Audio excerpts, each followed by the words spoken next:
First, you need to know that the top motivators for all the generations of aspiring missionaries, they were God's guidance through scripture and prayer, a concern for the personal salvation of others, strong, very strong, and finding a position to use their specific skills, gifts, and passions to meet practical needs.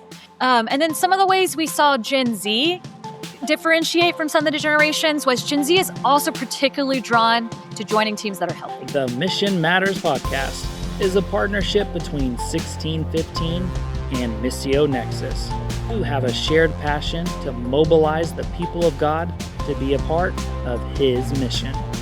Well, greetings and welcome once again to the Mission Matters podcast. I am Matthew Ellison, and of course, I am joined by my good friend and co-host, Ted Essler. Ted, greetings, friend.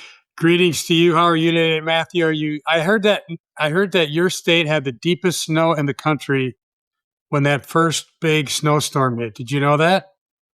Yeah, the northern parts got quite a bit. I didn't get much in Albuquerque, though. Oh, okay. Well, you got a weird state that way, half and half. It just nicked us.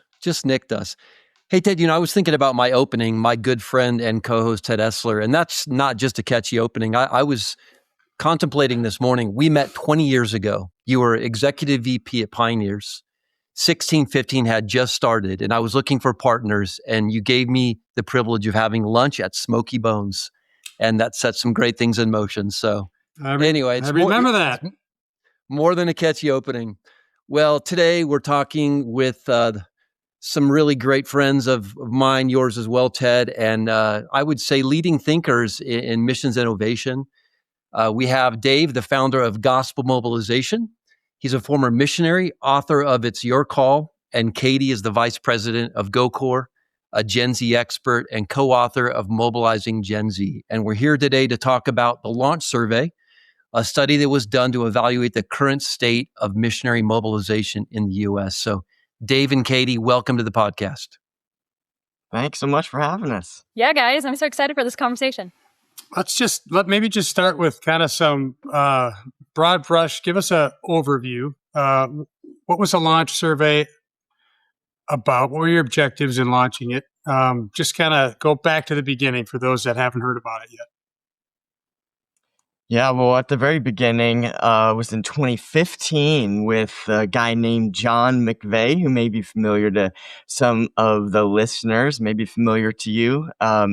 He kind of started the launch survey in 2015 and wanted to really plan to do it every 10 years. And so he contacted us and said, would you be willing to partner with me in helping that? So we're very thankful for John and his leading in this and his input.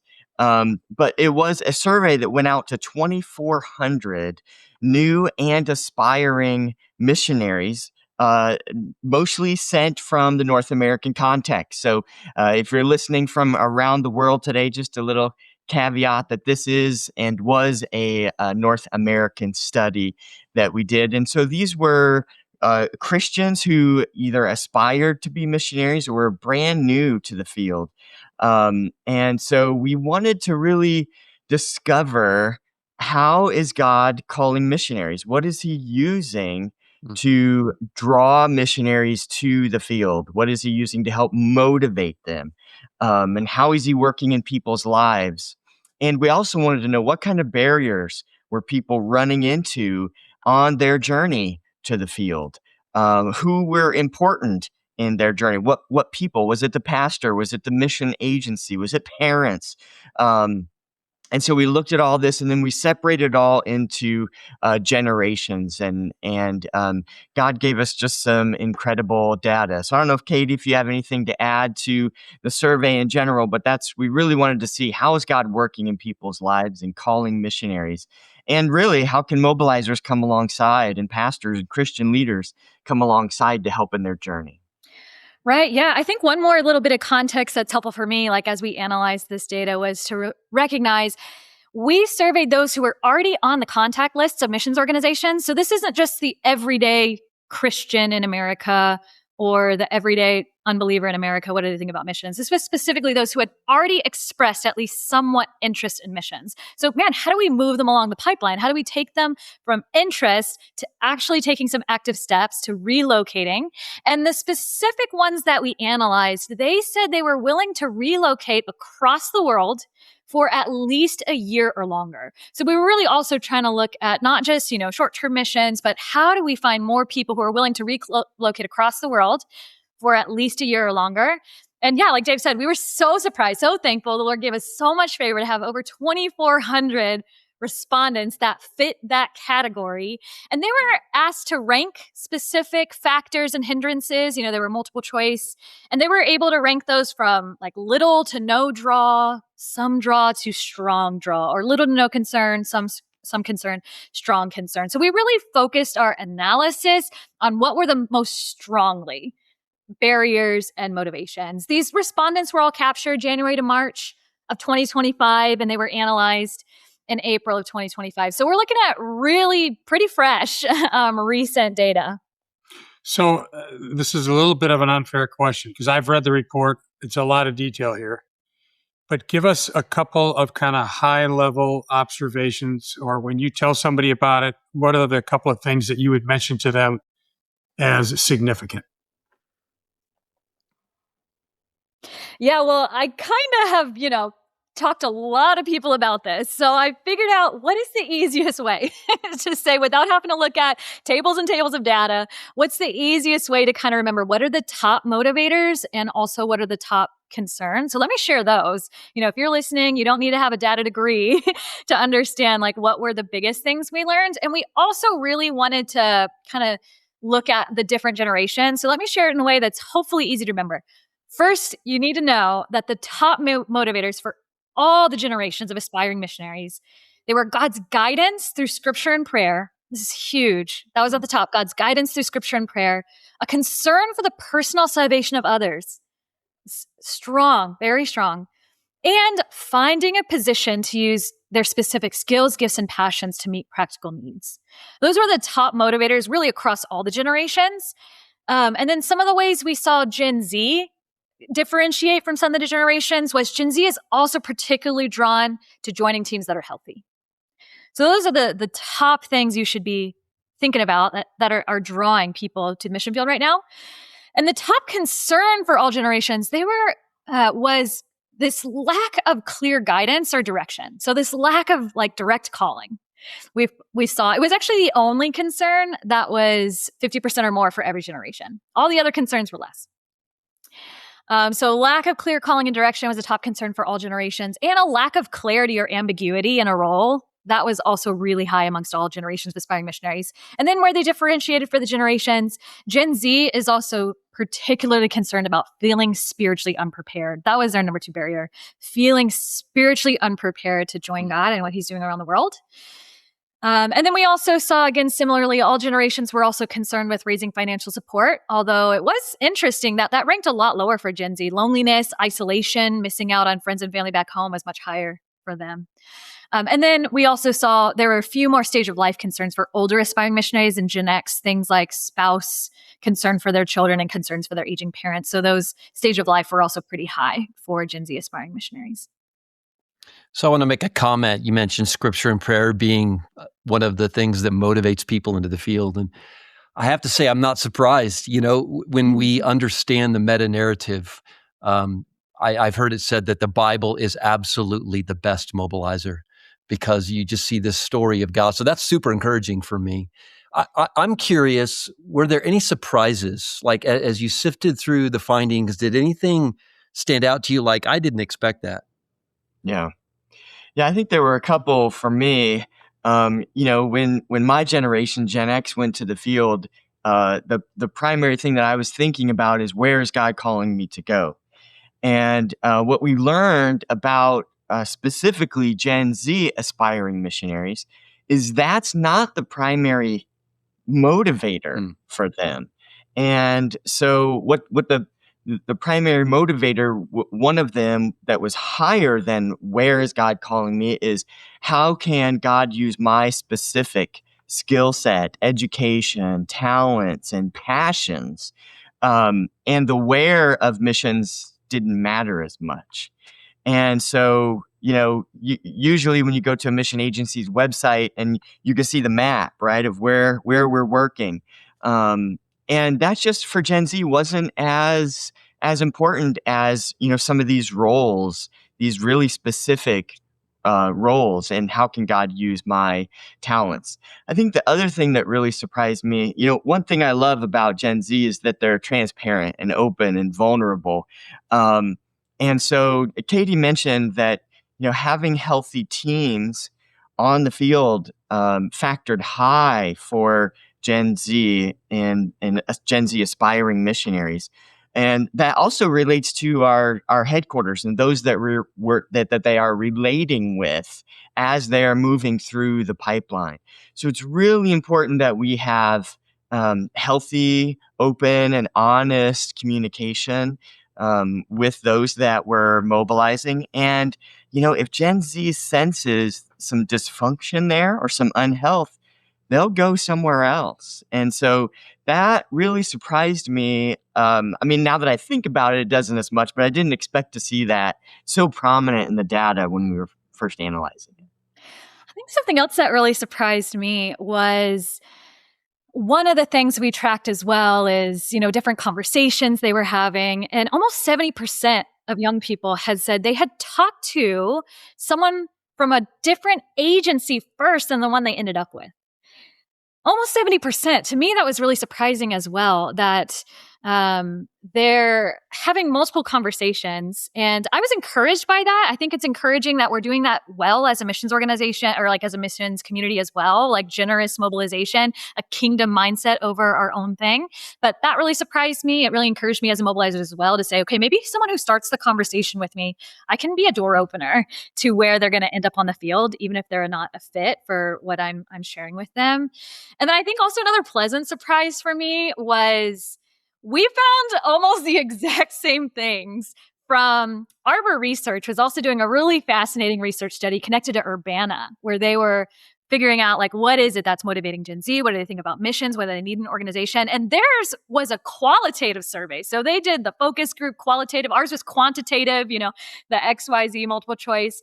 And to find really, really, really similar things from those two different types of surveys and from, different audiences. That was somewhat surprising to me. And I think it really means we need to tune in and we need to say, okay, Lord, what are you doing among this generation and in the new landscape of missions mobilization to see them kind of show up in similar surveys? Well, a couple of things we've heard already have easily applied things. Like if your website is where we're working, maybe you need to switch that to how we're working. And for all three of these points just now, I would say there would be things along that line that are pretty applicable. I want to tell you what surprised me when I read it. Mm-hmm. So in the conversations I have, I assumed or I thought that is missions colonialism would be the number one barrier. It was on the list, but it was down the list from where I thought it would be. So that one kind of surprised me a little bit. Yeah, it surprised me too. I thought we also had one like, is missions even ethical? That was really low on the list as well. I wonder if that's because we were starting with those who've already expressed interest in missions instead of just like the everyday thought of the everyday person in our churches. But, I also will say, I was at the Urbana Student Missions Conference, and we were giving away a book about following Jesus among the nations and the next steps after your career. And we've been doing book communities. So if they got a book at the conference, we said, okay, sign up. Let's discuss. Let's have some conversations after Urbana, see what God's doing. We've been doing those on Zoom. And we have a whole chapter in this book about going well in missions as colonialism. And, I was really expecting those to be some really fruitful discussion as well. And honestly, even the students at Urbana, the ones that were in our book communities at least, that wasn't super high on their concerns. I think they realized there's a reality of it, but it isn't keeping them from saying, I'm willing to consider this. So I know that data doesn't exactly mobilize people. We need a bigger motivation than we get from just statistics. But data and statistics are like a mirror. They let us see what's going on. We get to see ourselves, what's happening. So what do these results mean for churches? Like, how do they interpret this information? Ted's already had a few of them. So if you're a missions org, you got to adjust your website maybe, not so much where, but how. But what about churches? How can they take this and incorporate it into their mobilization strategies?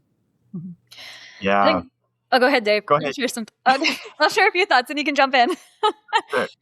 So one thing we found really strongly was the teenage years and the undergraduate years. Those were strongly significant for all of the generation of missionaries that are already on the field. When we asked them, like, what were the most significant stages of life? Teenage years, undergraduate years. So churches really need to be thinking about how are we infusing a missions vision as young as our teenagers, our children that God has given us to shepherd, and collegiate ministries, young adult life, undergraduate years, strongly significant. So churches definitely be tuning into that.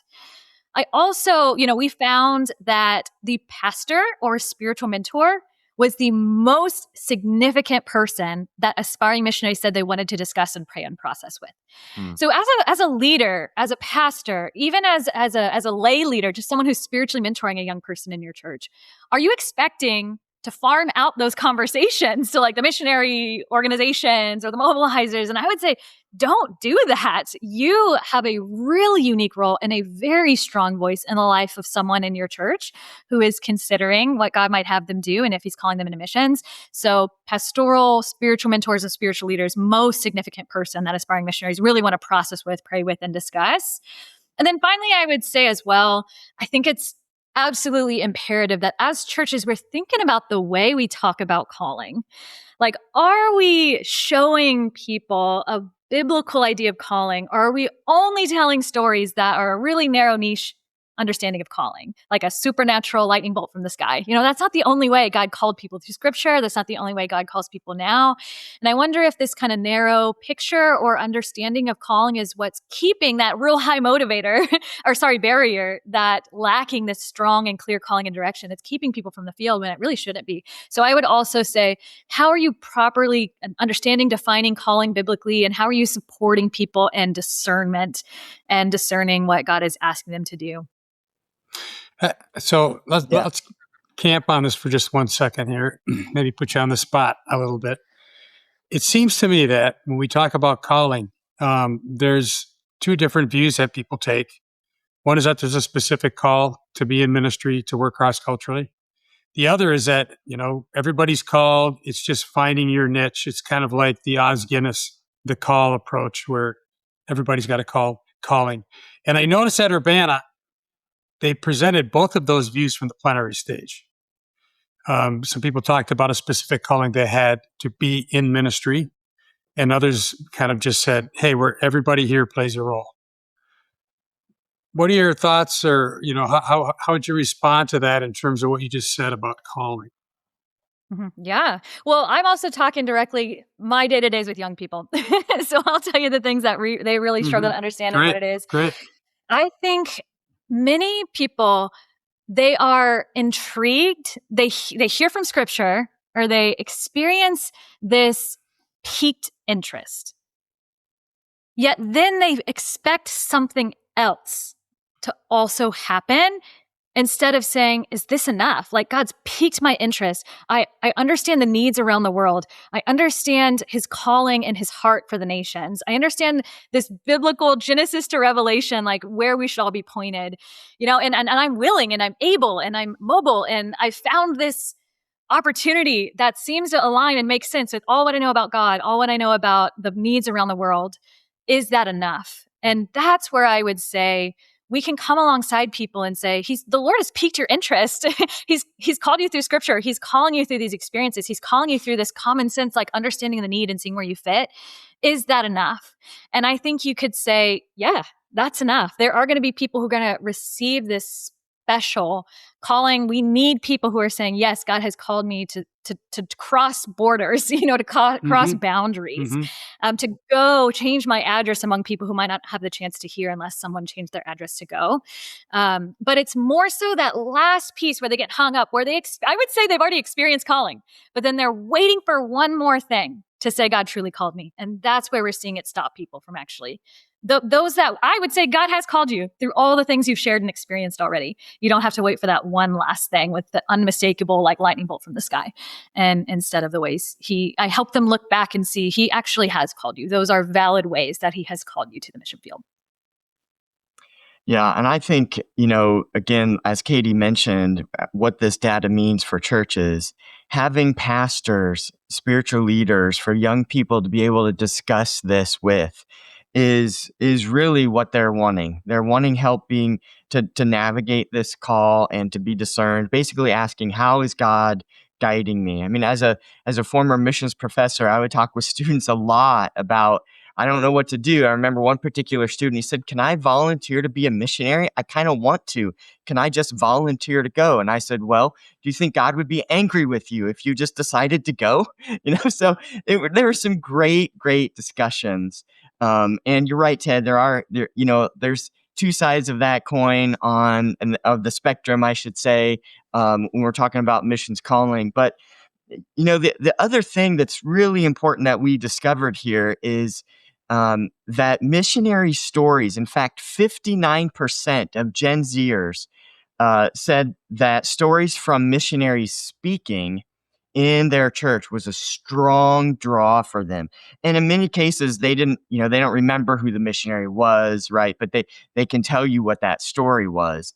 And so it's really important for pastors and our churches to have missionary guest speakers in.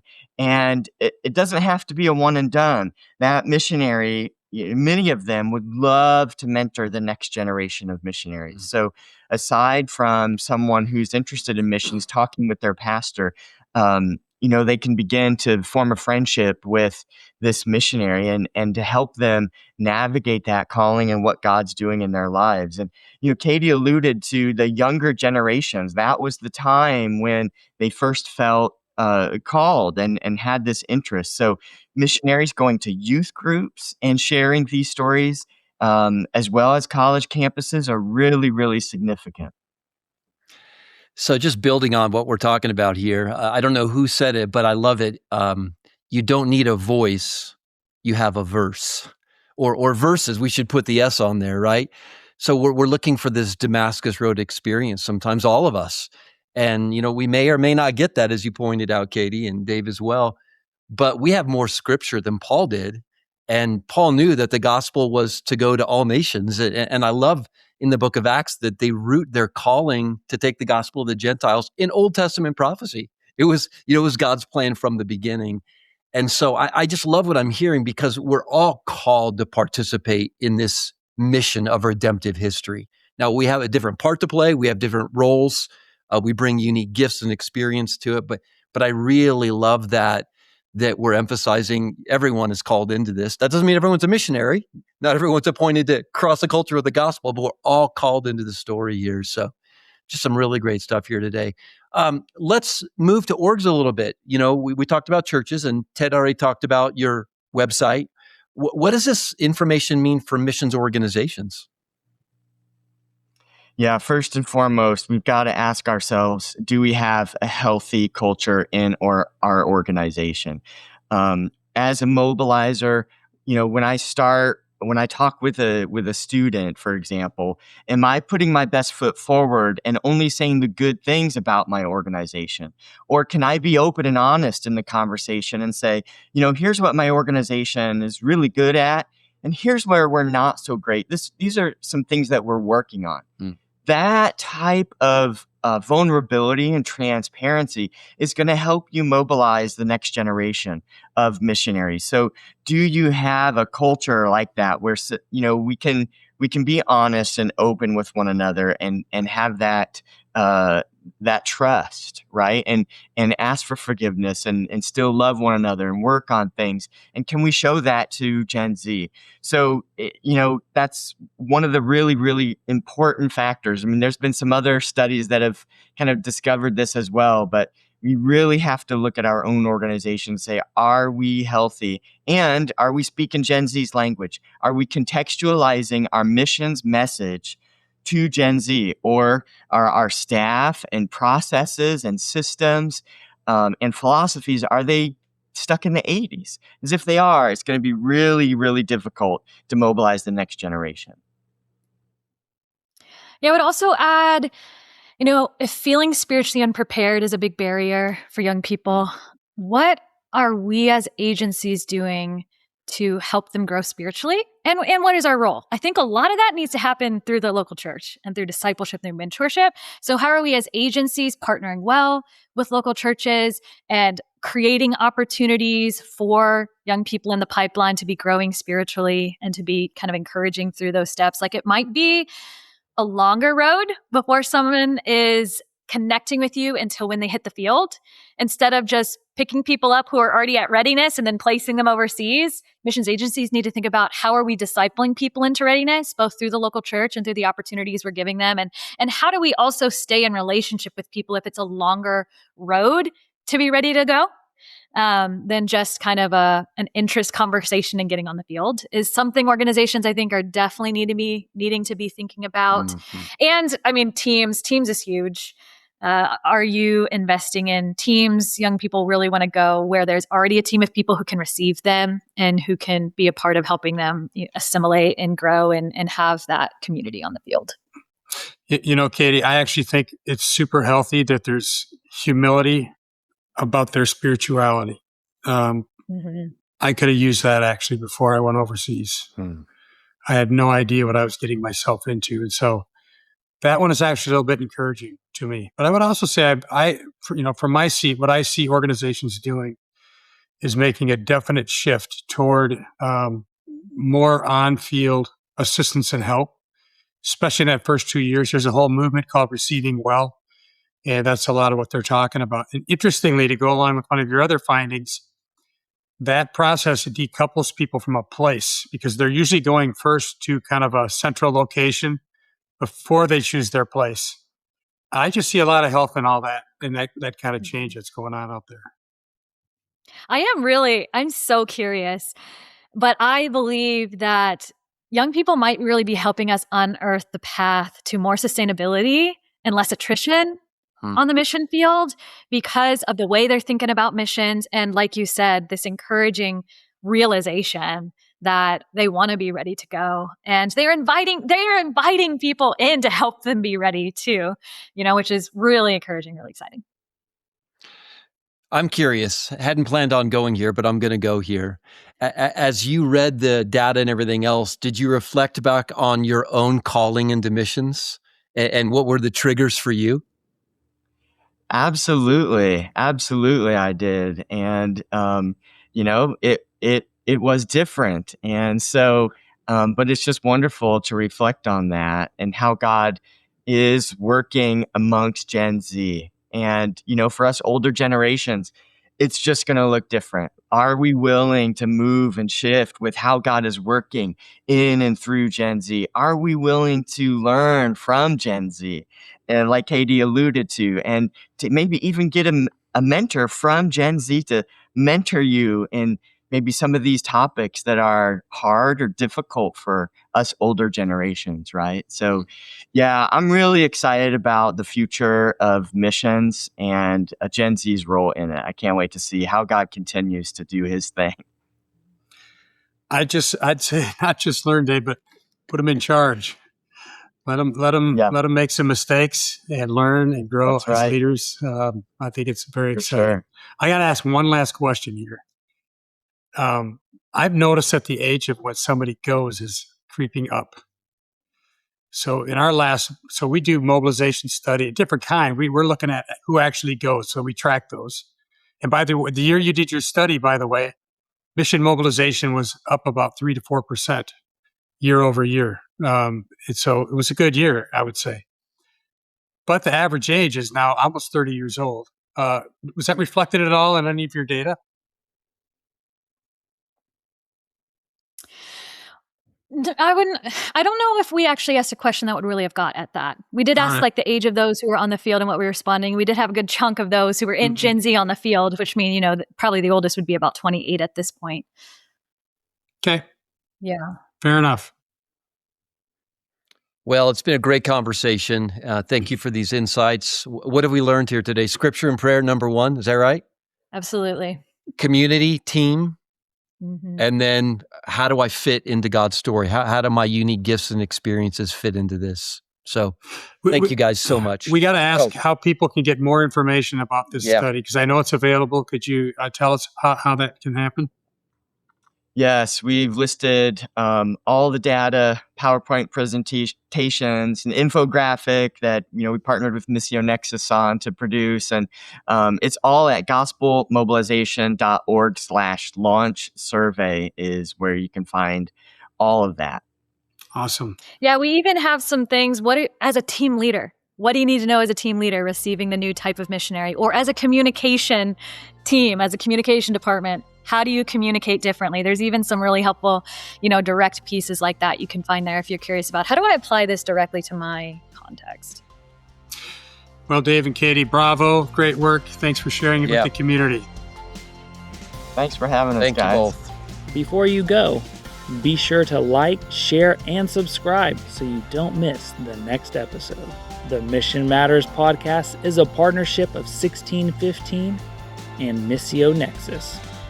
Check out 1615.org and missionexus.org for more resources on the mission of God and the matters of the mission. The Mission Matters podcast is hosted by Matthew Ellison, president of 1615, and Ted Essler, president of Missio Nexus.